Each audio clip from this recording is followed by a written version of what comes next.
അങ്ങനെ ഓരോരോ നല്ല നല്ല കാര്യങ്ങൾ വരുമ്പോഴും ഇതിനോട് ഇടതുപക്ഷ ചിന്താഗതിക്കാരാണ് ഇത് മുഴുവനും കലക്കണത്. എല്ലാ റോട്ടിൽ കൂടി പോണ ആളുകാരൊക്കെ പിടിച്ചു നിർത്തി കാശ് മേടിക്കാനേ പറ്റുള്ളൂ. സ്ത്രീകൾക്കും പുരുഷന്മാർക്കും അതുപോലെ വേണമെന്നാണ് എൻ്റെ ഒരു ഇത്. പ്രൈവറ്റ് ബസ്സിനൊക്കെ ബുദ്ധിമുട്ടായിട്ടുണ്ടെന്നുണ്ടെങ്കിലും ഇനി ഫ്യൂച്ചറിൽ കൂടുതൽ ഗവൺമെൻറ് ബസ് യൂസ് ചെയ്യാനായിട്ട് എല്ലാവർക്കും ഒരു ഇതുണ്ട്. ഇത് സർക്കാരിന് നഷ്ടമാണത്. താഴേക്കിടയിലുള്ള സ്ത്രീകളെ സംബന്ധിച്ചിടത്തോളം അതുകൊണ്ട് ഒരുപാട് ബെനിഫിറ്റ് ഉണ്ടാവും. ഓട്ടക്കുറവ് നോക്കിയിട്ട് കാര്യമില്ല, നമ്മുടെ വീട്ടിലും പെൺകുട്ടികൾ പോണതല്ലേ.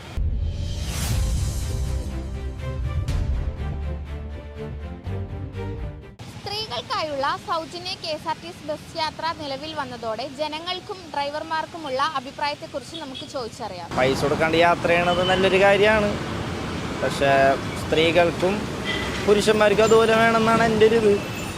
പക്ഷേ സ്ത്രീകൾക്കായിരിക്കും കുറച്ചുകൂടെ ഒരു മുൻഗണന, അവരെ സേഫ്റ്റിയും കാര്യങ്ങളൊക്കെ നോക്കണ്ടേ. പിന്നെ പ്രായം നോക്കാനൊന്നും പറയില്ല, എല്ലാ സ്ത്രീകൾക്കും ഫ്രീ ആവണമാണ് നല്ലത്.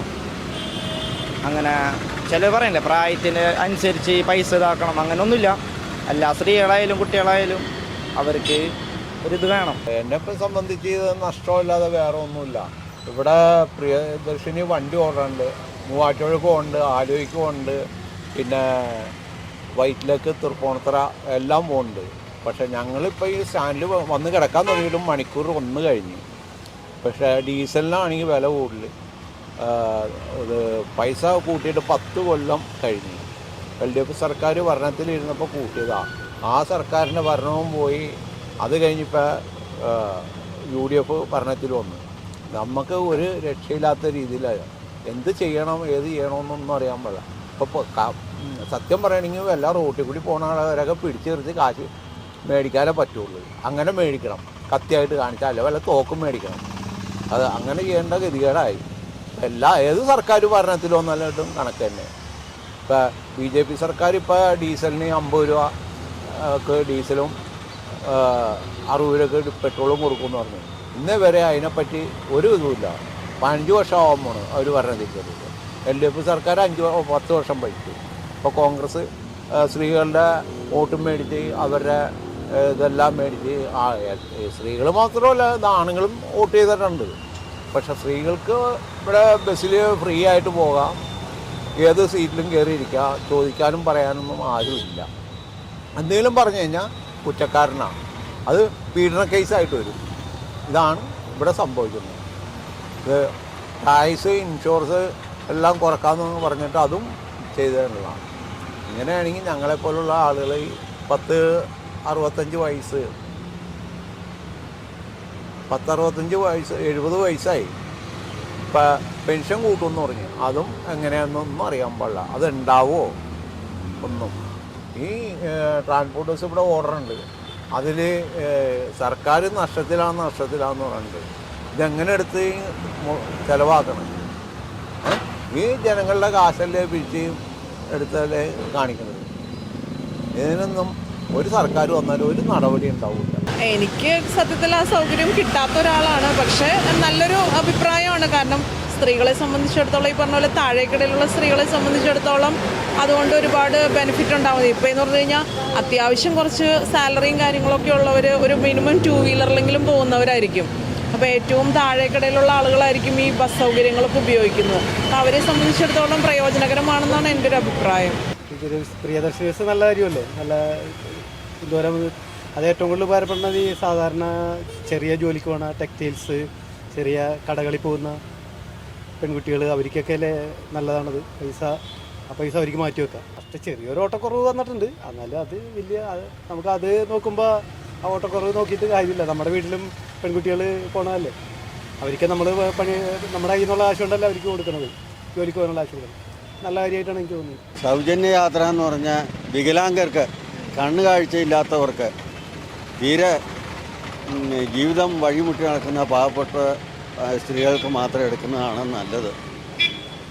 ഏതാണ്ട് കളക്ടറേറ്റിലും ജോലി, സർക്കാർ ഓഫീസിലും ജോലിയുള്ളവർക്ക് ഈ പൈസ ഇളവ് ചെയ്ത് കൊടുത്തിട്ട് എന്ത് കാര്യം? ഞാനും വളരെ ദയനീയാവസ്ഥയിൽ ജീവിക്കുന്ന ആളാണ്. ഞാനും ബസ് ചാർജ് കൊടുത്ത് പോകുന്ന, മനസ്സിലായില്ലേ? ഇത് സർക്കാരിന് നഷ്ടമാണത്.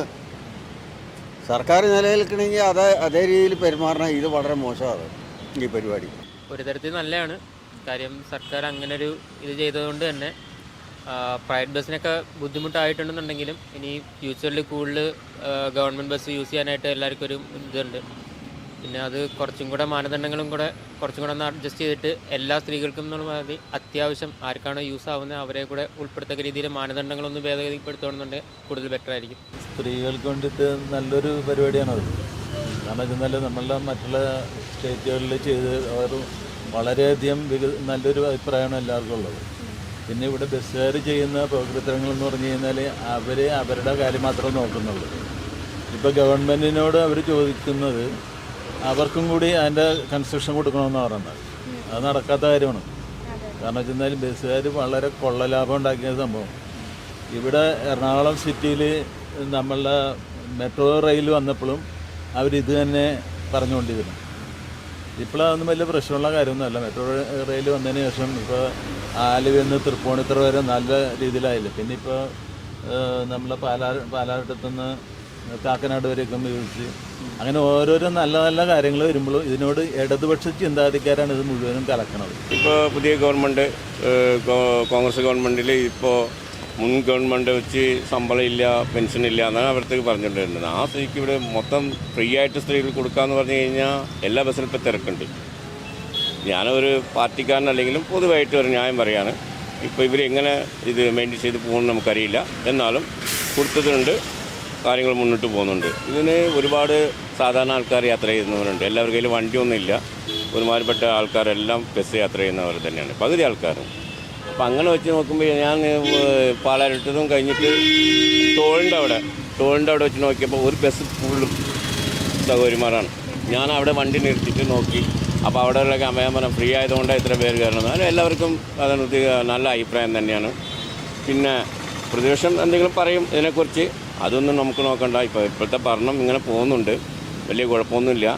പിന്നെ കർക്കിടക മാസമാണ്, മഴ കുറവാണ്, പവർ കട്ട് വരുമെന്ന് കാത്തിരിക്കണം. കാരണം ഈ ഗവൺമെൻറ് 10 വർഷമുള്ളപ്പോൾ ഒരു പ്രളയം വരെ വന്നു, മഴയ്ക്ക് പഞ്ചമുണ്ടായില്ല. പ്രളയം വരെ കൊണ്ടുവന്ന ഒരു ഗവൺമെൻറ്റാണ് മുൻ ഗവൺമെൻറ്. അപ്പോൾ ഈ ഗവൺമെൻറ് കയറിയിട്ട് 2 മാസമായി, ജൂൺ ജൂലൈ, മഴ കുറവാണ്.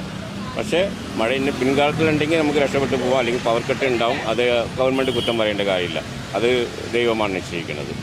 അത് ഏത് ഭരണത്തിലും ഒരു കുറവൊക്കെ ഉണ്ടാവും. അത് പിടിച്ച് അക്രമമാക്കുന്ന ഒരു ഭരണമാണ് പ്രതിപക്ഷം പറഞ്ഞു. ഇപ്പോൾ തന്നെ കണ്ടില്ലേ, പല സ്ഥലത്തും അടിയും പിടിയാണ്. പക്ഷെ ഇവർ ഭരണത്തിലിരിക്കുമ്പോൾ പൊതുമുതൽ നശിപ്പിക്കില്ല. കോൺഗ്രസ് കയറി കഴിഞ്ഞാൽ ജലബീരിങ്ങയുടെ വണ്ടി വരെ ചില്ല് വരെ തകർത്തുന്ന ആൾക്കാരാണ് ഇത്. അപ്പോൾ ഇങ്ങനെയൊക്കെയുള്ള പ്രശ്നങ്ങളൊക്കെ അതിനകത്തുണ്ട്. എന്നാലും കോൺഗ്രസ് കയറിയിട്ട് വലിയ കുഴപ്പമൊന്നുമില്ല. ഒരു വിവരമുള്ള മനുഷ്യൻ തന്നെയാണ് സതീഷ് ചേട്ടൻ. സതീഷ് സാറെന്ന് പറയാം. CM വലിയൊരു നല്ല ഒരു മനുഷ്യൻ തന്നെയാണ്, വിവരമുള്ള മനുഷ്യനാണ്, ലോകാരിവുള്ള ഒരു മനുഷ്യനാണ്. അങ്ങേരുടെ ഭരണം നന്നായി കൊണ്ടുവരുന്ന ദൈവം ആൾക്ക് അറിവ് കൊടുക്കട്ടെ, ഞാനത് കൊടുക്കട്ടെ. ഇതാണ് എനിക്ക് പറയാനുള്ളത്. കോൺഗ്രസിൻ്റെ ഈ ഒരു പദ്ധതിയും നല്ലതാണ്. ആദ്യം തമിഴ്നാട്ടിലാണ് തുടങ്ങിയെങ്കിലും അത് കോൺഗ്രസ് തമിഴ്നാട്ടിലേക്ക് 2 തവണ 2 ഭരണം കൊണ്ടുവന്നു. അത് കോൺഗ്രസും ഇപ്പോഴുള്ള DYക്കും അതിനും DMക്കും ഈ പദ്ധതി കൊണ്ടുവന്നിട്ടുണ്ട്. ഇത് കുഴപ്പമില്ല, നഷ്ടം കൊണ്ടുപോവുക എന്നാണ് അവരും കണക്കൂട്ടുള്ളത്. ഇതും കണക്കൂട്ടുള്ളത്. ഇത് നമുക്ക് കുറച്ചൊന്ന് കാത്തുനിന്ന് കാണാം എങ്ങനെയാണ് ഇതിൻ്റെ രീതി പോകണമെന്ന്. അതുകൊണ്ട് തുടക്കത്തിൽ നമുക്കൊന്നും വിമർശിക്കേണ്ട, അതാണ് എനിക്ക് പറയാനുള്ളത്. വ്യത്യസ്തമായ അഭിപ്രായങ്ങളാണ് ഓരോ വ്യക്തിക്കും ഉള്ളത്. അടുത്ത ദിവസം പുതിയൊരു ചർച്ച ചെയ്യുന്ന വിഷയവുമായി നമുക്ക് വീണ്ടും വരാം. ക്യാമറ പേഴ്സൺ റുക്സാനയ്ക്കൊപ്പം രേഷ്മ.